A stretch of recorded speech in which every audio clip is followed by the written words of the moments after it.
this episode of Grief in Common, we talk about suicide and grief throughout.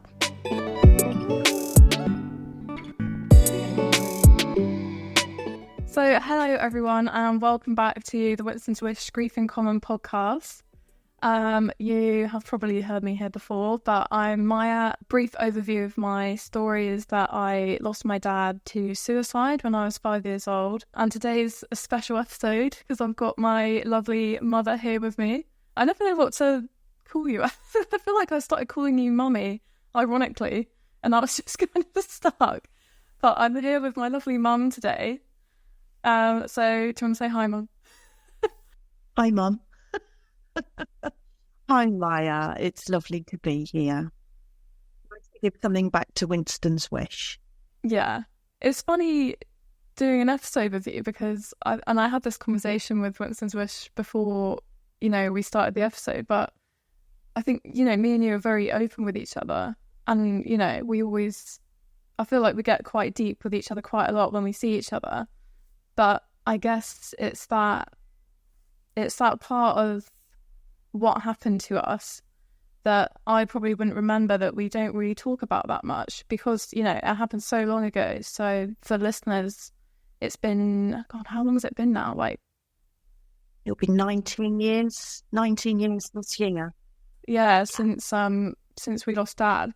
So I think, recently we'll talk about, more relevant stuff, obviously stuff that's bothering me now, or stuff that's come up that might remind us of him, but we don't necessarily speak about or get into the nitty gritty of what happens sort of in that immediate part after you've lost someone.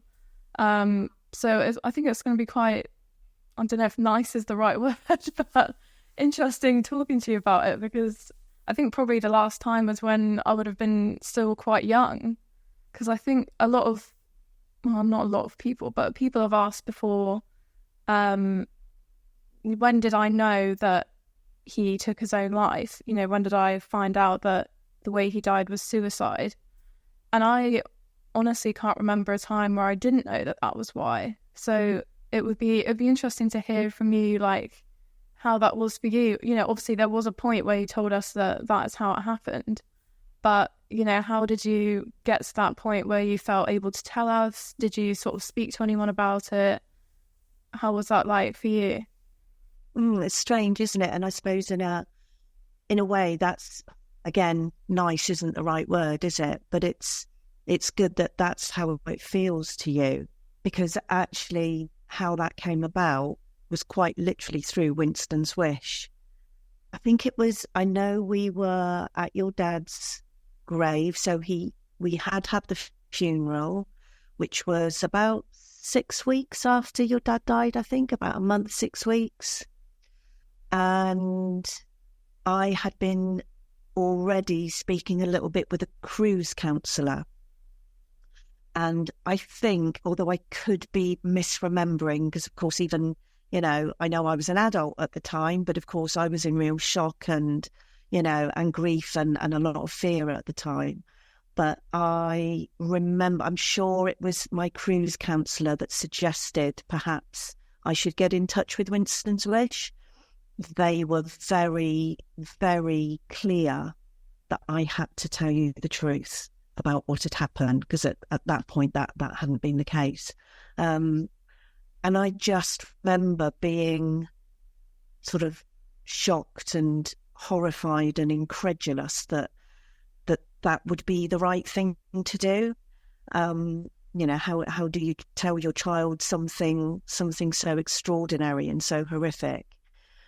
But what I always remember is I used to use, bless them, I used to use the Winston's Wish helpline a lot back then.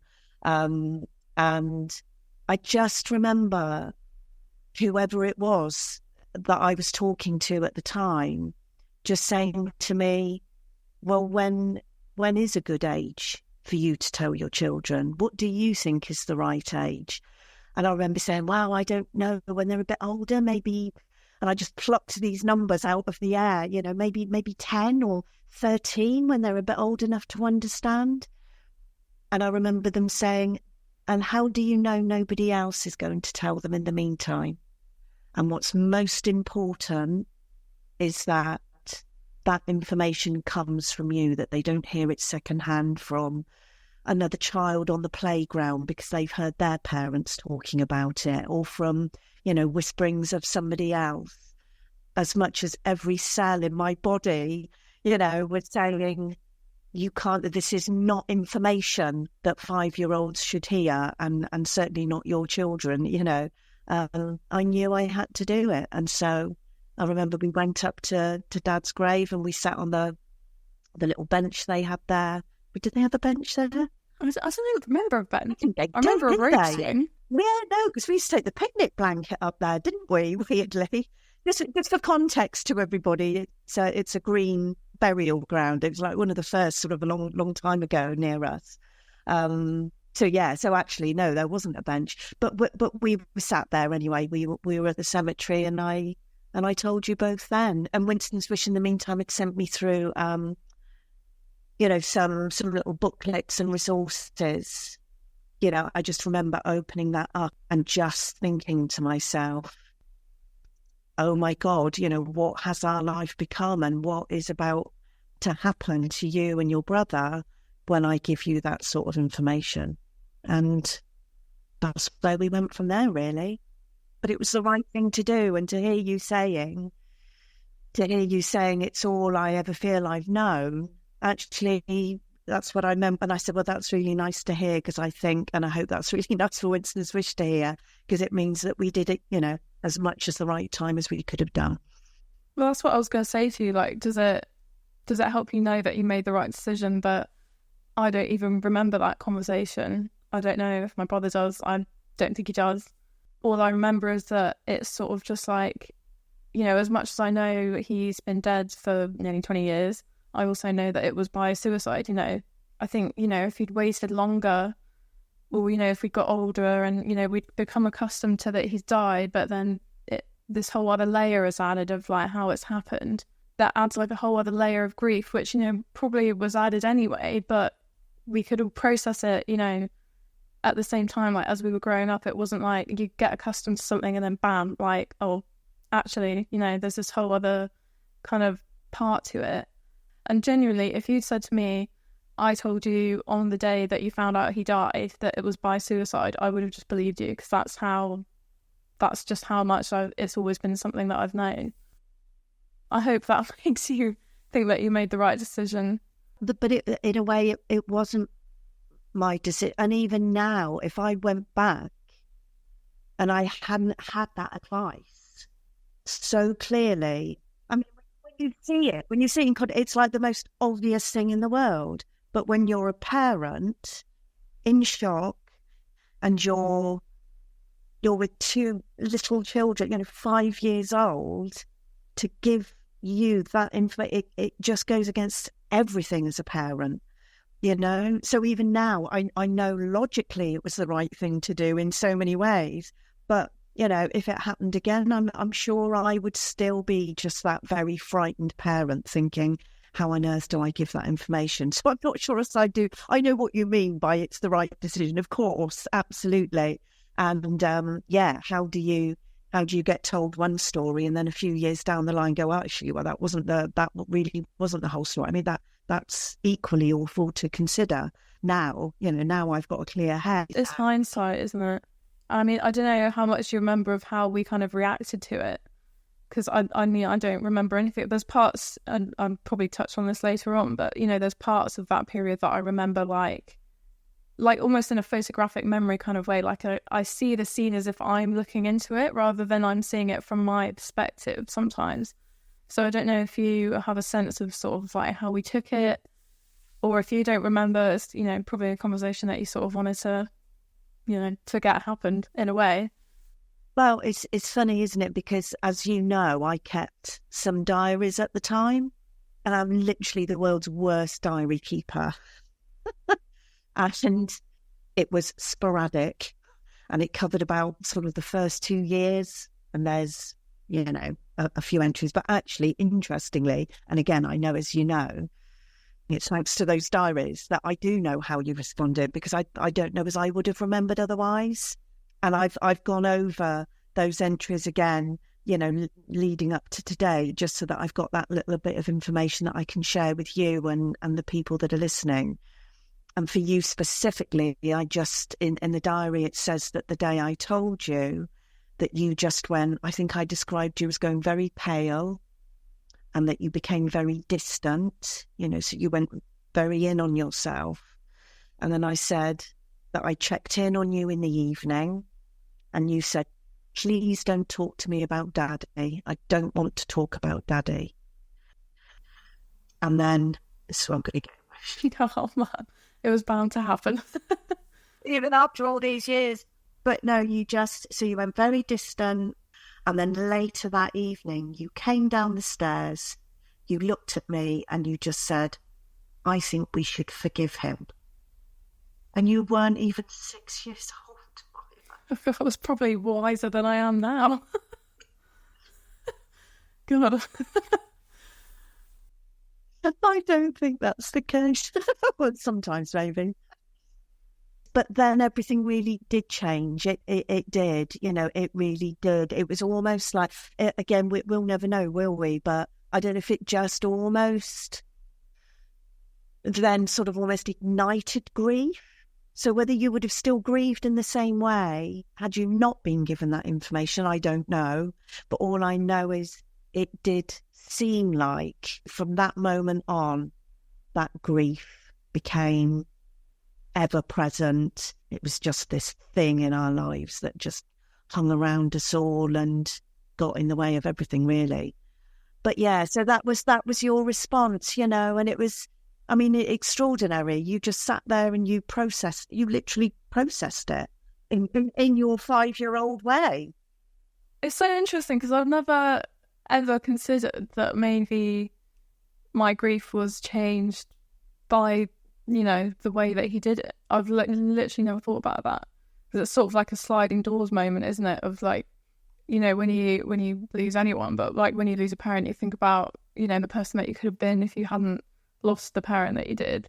And yeah, I never thought of thinking about it of, if it hadn't been suicide, if it would have changed the way that I grieve. That's really interesting.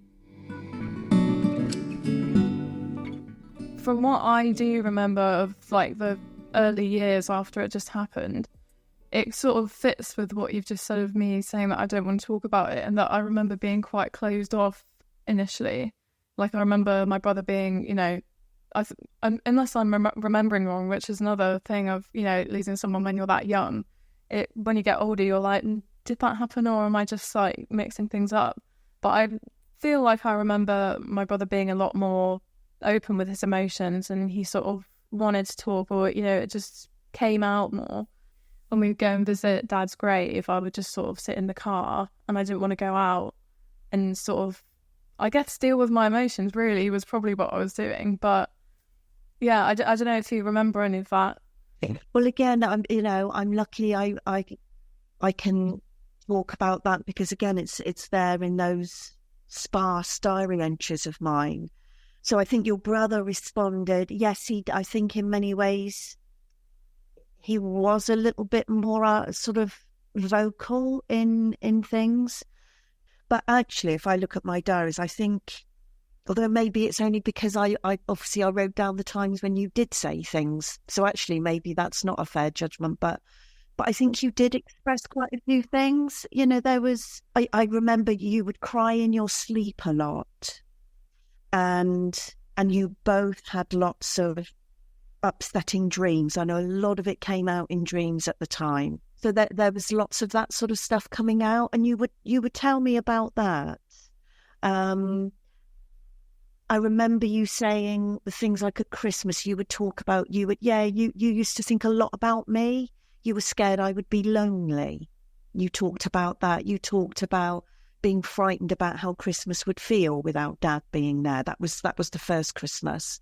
And I know school seemed to come up a lot in this stuff. I think you felt very lonely and very isolated at school. And yeah, and then I think maybe it was a bit later that all that stuff to do with, because do you remember we had like, I remember us having a picnic at your dad's, that's going to sound so bonkers to some people, I know. But do you remember we took we took a picnic and we literally put the picnic blanket on his grave and had a picnic there for Father's Day once. So you were okay then. I think it was over time you stopped going.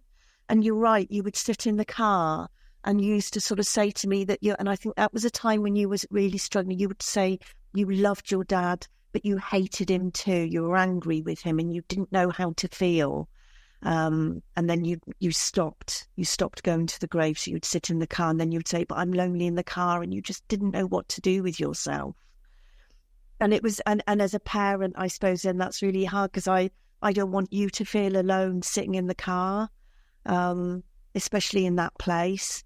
But I don't want to stop your brother going there and doing what he wanted to do. And so there was that. I'm sure other parents that might listen to this that, have lost a partner will understand that feeling really torn when you've got more than one child and you want to meet both of their needs and you just can't do that at the same time. That's really, really, really hard, because one of you is always going to feel like you're being left with something. And I didn't like that at all. That was hard.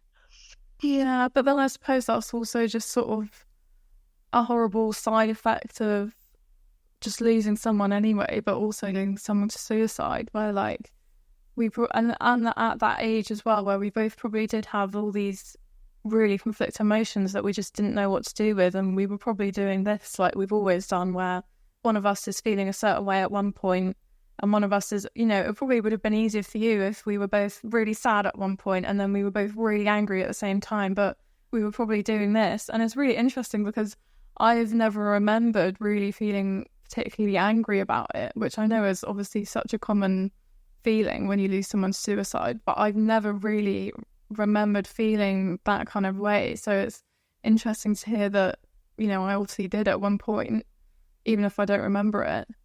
And I think it's that other thing of, I do tend to say to people, I think that for me, losing someone at that age, I feel like it was all psychological. I can't look back now and say that I remember feeling really sad when it happened, because I don't know if this is even correct. I think me and my brother always argue about who's got the correct version of events with this, but like, I think when, the day we found out, I remember we were watching Toy Story, we were drinking Coke floats or lemonade floats, is that right? Lemonade, yeah. So I remember that bit correctly, and the police turned up. I remember my brother going to the kitchen door where you were obviously behind it, and then he sort of came back and was like, oh, Dad's died or something.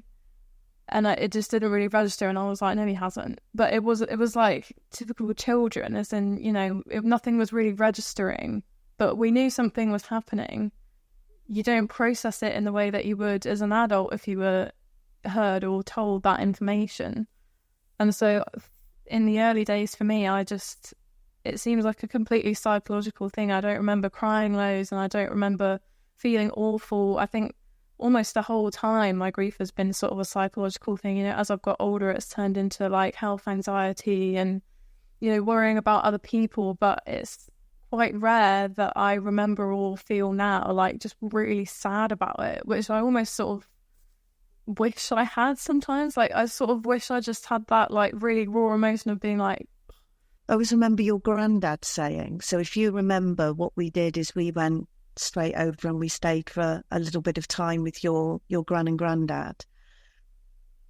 And I always remember literally the day we'd been told, and I called your gran and granddad and let them know.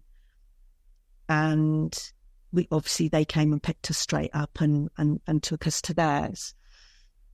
And, a couple of hours later, you and your brother were sat eating your dinner, asking what's for dinner and having some dinner. And I remember, your granddad just looking utterly baffled, like, how are they just sat eating a meal like nothing's happened?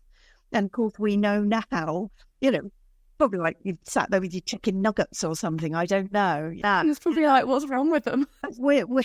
Yeah, and you've got all these adults, like shaken to the core, and you two had just sort of sat there. And of course, we know that it's the most normal thing in the world for a child to do that. And that's what you need to do. And that's all your little brain can do for you. But it is hard as an adult to look at that, you know, while we're going through all that turmoil. But I don't know as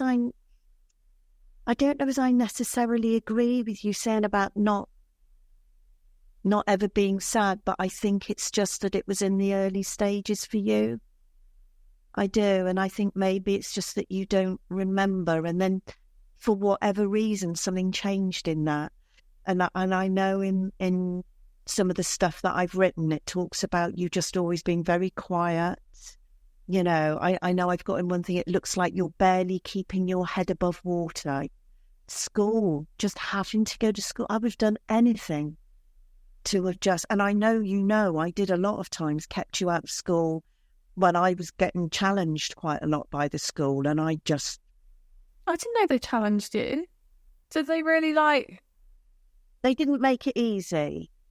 Really? We were treated very much as anybody would be treated that's keeping a child home from school. It wasn't necessarily treated. And again, we're going back like 20 years nearly, when I actually asked for time off for us to do a retreat that we did. It was just, oh, well, you know, we don't condone taking children out of school term time. There was never any special, you know, under these circumstances, of course, you must do that and, you know, go with our blessing and we hope it goes well or whatever. That's interesting because I that's another thing that I don't remember necessarily. I mean, I remember quite liking primary school especially. I remember getting flu and stuff and not wanting to have days off school. I think maybe I've just blocked out more from that period than I probably realised. And that maybe in a way I have been sort of looking back at it with slightly rose-tinted glasses for whatever reason. Because, yeah, I remember we were allowed our quiet time, and it definitely was in, you know, we had the two parts of the school when you're at primary school, and it was in the latter part, so that makes sense. But, like, you know, kids at school that had lost pets were allowed to come and spend time with us when we wanted our quiet time for, you know, losing a whole parent. And, you know, kids that had lost, like, you know, mice were allowed to come and sit with us. And it was like, I remember even thinking at the time, like, this doesn't seem like it matches. Yeah, because remember, you were in reception. You were in reception when it happened. So if you're talking being on the other side of school, there were 2 or 3 years on the reception side. Yeah, I don't remember any of that. I remember one sports day, actually, where, because for listeners, we found out that he died on a sports day. It was on a sports day, wasn't it? Yeah. So that day was always a little bit difficult afterwards. I mean, at primary school, sports day is like a huge thing. And, you know, like all the parents come for picnics and, you know, stuff like that. And it's like a whole day thing. And, I mean, me and my brother, you know, we really like sports. So it's like sort of conflicted because we both wanted to go. But I remember one in particular I found really difficult. And I think I just took myself off on my own at one point. And one of my teachers had a little chat with me, which really helped. And then I, you know, went back, steamed 100 metres. I don't think it was 100 metres at that age. But yeah, I do. That's probably the earliest memory I have of like struggling at school. And obviously that was on a day that would have had significance anyway, which is probably why I remember it. But yeah, I definitely remember obviously at some point needing to be like, I just need to go and be on my own somewhere or just like get away from everything. Because I feel lucky in the sense that I don't remember a lot of these things because I was so young, but you were in the position of the parent. And I mean, what's it sort of like when you have lost, like, you know, your partner? We've lost a dad, which is sort of different, but you've then got 2 really young children that you have to deal with that just are inherently selfish. Like, I think I've said on the podcast before that, like, things became normal very quickly. And, you know, they didn't, but to us they did because I think as a child you just adapt. People don't give children enough credit in that they just adapt quickly. And I'm not saying that us on the day of finding out that he died asking what's for dinner was adapting, but that's just where kids' minds go. But what's that like when, you know, you have all these, you know, really raw emotions, you've just lost, like, you know, the most important person in your life, and there's two tiny people being like, what's for dinner? Yeah, how did you sort of handle that? I don't know. Do you know what? It's probably one of the most difficult questions because whenever people have asked me, I've always just answered, well, you just do. So it was more sort of just surviving, do you think? I think in those initial stages, it's how on earth do we survive? Because of course, at that point, your dad was the main breadwinner. I was mostly home with you two, although just sort of starting up my business and stuff.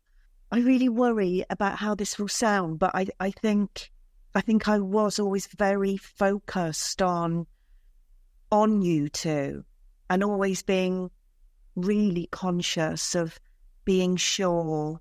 And actually, you helped me in that, because you did both articulate the things you were thinking and the things you were worried about and the things you were scared about. And so...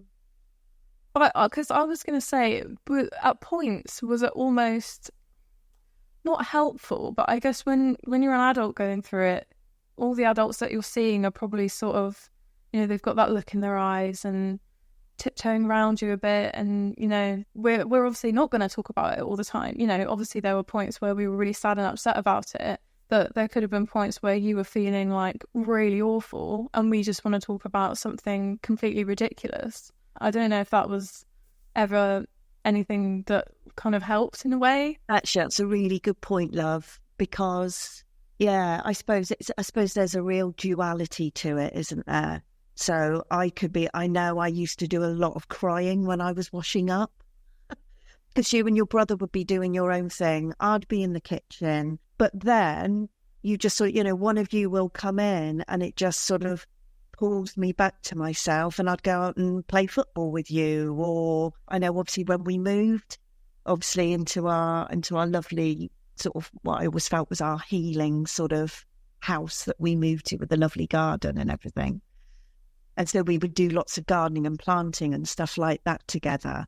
And sometimes we'd have conversations about Dad around that. And then, you know, one of you would go sort of skipping off and go, oh, let's go on the trampoline now. And so, yeah, so I suppose on the one hand, it perhaps pulled me out of my grief and it didn't always allow me that time. And especially when, of course, you're waking up at nights as well. So I don't necessarily get the nights to myself. But at the same time, you're right. It's a distraction, and you two were paramount to everything. Sometimes I think perhaps I was a bit too conscious of your feelings and things sometimes. And so I always used to tell you exactly where I was going to be, because, you know, even if that was I was just going to the loo. So right, I'm just going to the loo, because if I just disappeared behind the door for 5 seconds, you know, that separation anxiety of yours would kick in, and one of you'd be going, you know, where are you? Where are you? So I used to, you know, mindfully tell you every literal thing I was going. I'm just going out to move the car, or I'm just gonna. So yeah, I was so conscious of your needs at that time that you're right. I think on the one hand was a good distraction, perhaps weirdly, and yet on the other hand, perhaps just took me out of my own grief. I mean, I remember you saying to me not long ago that all you've ever known me say, if you've ever asked how I am, is me saying exhausted. And I think it just goes back to that time. I think it was exhausting, and I'm not sure I've ever completely regained the same sort of energy levels, because it just takes up so much of your mental capacity and your emotional energy, doesn't it? You know, if I look back at my childhood, I think I had a brilliant childhood, which to be able to say that when you've lost a parent to suicide at 5 years old, I think is incredible. And I think it is the fact that I think we were really like a quality time family. Like, I think one of the things that was sort of on my list to maybe speak about today was how we sort of remembered Dad or like commemorated him, but I think we just sort of accidentally did that all the time just by, you know, spending time with each other. It's like, I remember when it would be sort of like the anniversary of his death and we were at school and things like that, and we'd just take the day off and go for a big walk somewhere and just talk. And, you know, sometimes it was about him. It wasn't always about him, but it was just like that quality time and the space to talk about it or not talk about it. We obviously did things to remember him. Like, we've got two like big Christmas tree baubles that me and my brother had decorated, one each, with everything that reminded us of Dad. So I think there's one that's got like a guitar on it, and in fact I think they've both just got guitars, musical notes. I think mine had an apple on it, because one of our like sort of hallmark pictures of him is one where he's got his bucket hat on, he's got his guitar, and he's got an apple in his mouth. But you know, the irony is though, love, is that in a way we're sat here, like you say, sort of painting quite a rosy little picture of it all.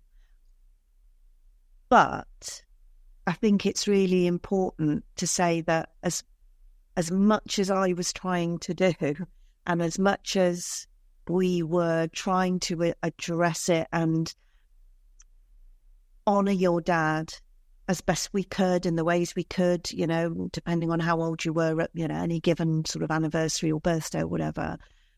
But actually, sometimes I think, but still grief finds its way, doesn't it? Because actually, by the time you are doing your GCSEs, you are a young woman ravaged with anxiety. You know, by the time he's doing his A-levels, your brother is absolutely beaten down by terrible depression. I don't know, that might sound really grim, but I think there's that balancing that we need to do, isn't there? That yeah, we tried to do all the right things and do supposed to, and there I am telling you, you know, where I am every given moment, so you don't worry. And I take a very long time before I start looking for another partner, because I think that's unfair on any of us to start bringing somebody else into the equation and all this sort of stuff, these decisions I'm making to try and get it right. And yeah, you know, that grief still found its way through other avenues, and we mustn't forget that, because I'd hate people listening to this to sort of think, oh, well, gosh, you know, sounds like they did brilliantly and they got it all. No, yeah, and actually, and some of the things, to bring it back to Winston's wish, some of the things we're talking about, the baubles on the Christmas tree, you know, that was their idea, it wasn't my idea, you know. I know. Well, I didn't even know that. Yeah, so that one of their little sort of memory things that they'd probably sort of helped us. You know, I was on the phone to them a lot. I know I've got another little entry, and I said, I just went into this blind panic. And the first thing I do is I call Winston's wish. I think they're probably sat there thinking, oh, God, it's her again. And I know I've written in my thing, I wish you could hug somebody over the phone. Yeah, I think it's important to say that maybe I'm just trying to say there's no right and wrong. We did it our way. I tried my absolute darndest to do as good as I could for you, but it didn't mean that any of us escaped from this. Well, you can't fend off grief, basically. You know, No, like, exactly. and I think I get confused because so much of mine has been like, it's come out through like anxiety and stuff, which, you know, I still get now. But I think I get mixed up because that never feels at the time, obviously, like it is anything related to grief. And, you know, because I'm not sat around crying, actively missing him, I'm like, oh, you know, well, that's something different. That's nothing to do with that. Which I think has probably been the story of most of my grief. When in actual fact, you know, if you took away what happened with him, would I still get this? I don't know, maybe, but I think probably not. And I think it's that thing of, and I think I've said this before on the podcast, of, you know, not really missing him. There's nothing to miss, because I didn't have 5 years with him where I was like 10 to 15, where I might remember it. I had, you know, 0 to 5.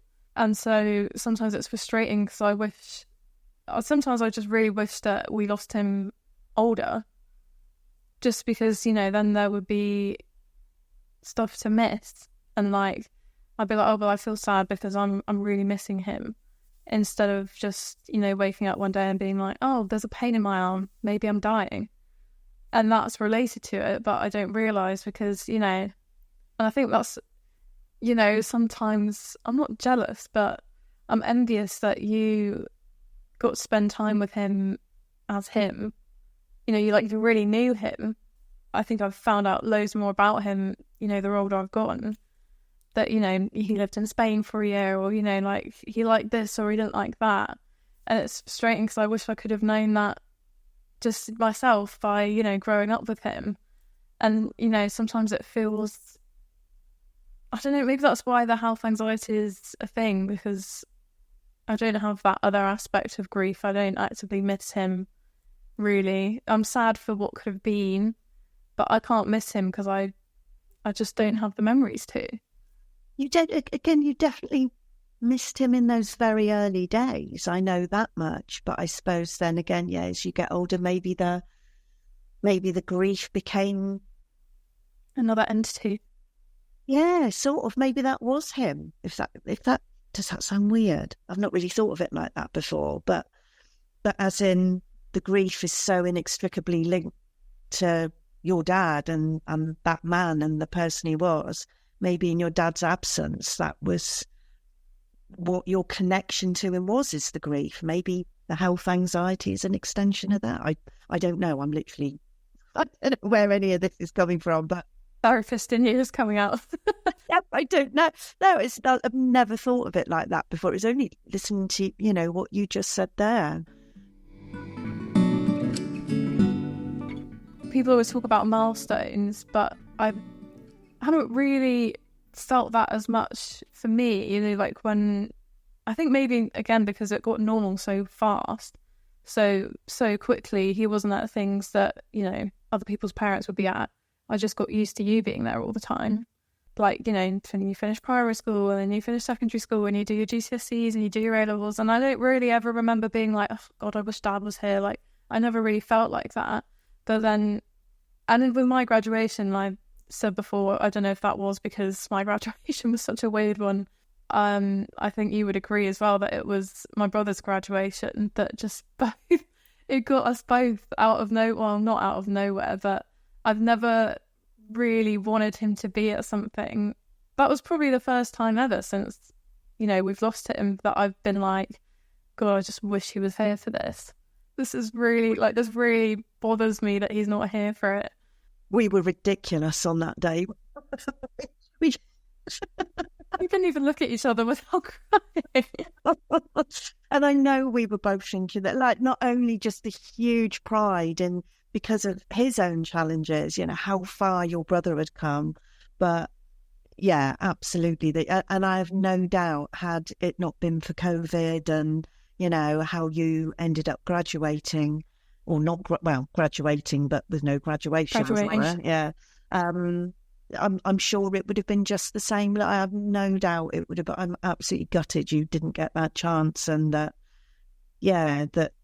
opportunity to think of your dad, maybe that has been a very clear difference for me, because that's what I think all the way along. If only he could see this happening, if only he could see you in your new school uniform, if only he could see you win this or do that or meet your new boyfriend, or, you know, whatever that might be, particularly uni and, oh gosh, so many things. And I just know he would be like absolutely blown away by the young people you are. And I even now, you know, I do feel that real absence of